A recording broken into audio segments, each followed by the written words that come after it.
এবারে আমরা দেখেছি আমাদের সিনেমাতে বেশ কয়েকজন তার দ্বিতীয় ছবি অথবা একেবারেই প্রথম ছবি সেখানে এসে বাজিমাত করেছেন। আমি যদি একেবারেই হৃদয় ভাইয়ের কথা বলি, যে বরবাদের মতো একটা সিনেমা বানিয়েছেন, যিনি নাট্যাঙ্গনের ছিলেন, প্রথম ছবিতে এসে উনি ছক্কা পিটিয়ে দিলেন।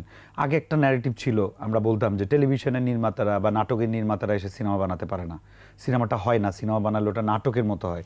এই মতবাদগুলোর সাথে আপনি কতটুকু একমত? বিষয়টা হয়েছে যে আগে যেগুলো কমেন্টসগুলো আসছে সেগুলো কিন্তু এই হৃদয় ভাইয়ের জন্য আসে নাই। সেখানে অনেক হৃদয় ভাই আসছিল, জি, কিন্তু দর্শকের হৃদয় স্পর্শ করতে পারেনি, তাই না? যার কারণে তারা বলেছে তুই আর কি বানাবি, তুই নাটকে আর একটা বানিয়েছিস আর কি।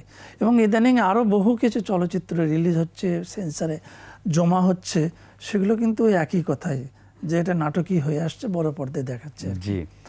কিন্তু ও যেটা করেছে সেটা কিন্তু একটা সিনেমেটিক ল্যাঙ্গুয়েজকে সে কিন্তু প্রপারলি ব্যবহার করেছে, যেটা দর্শক দেখতে চায়, বুঝতে চায় এবং অনুভব করতে চায়।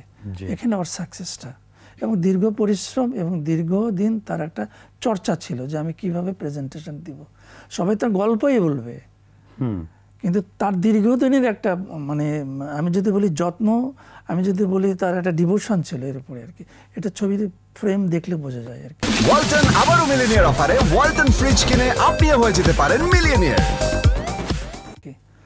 মেকিং দেখলে বোঝা যায়, পারফরমেন্স দেখলে বোঝা যাচ্ছে যে এটা হঠাৎ করে হয়নি, যে তুমি দাঁড়াও তোমার একটা শট নেই, যেমন এখানে আমাদের শট নিচ্ছে যা বলছে তাই আর কি, তা না। এটার ভিতরে অনেক পরিকল্পনা আছে। তার সেট ডিজাইন ভালো, তার প্রোডাকশন ডিজাইন ভালো, তার মেকআপ ভালো, সব কিছু ভালো, শ্রেষ্ঠ ভালো।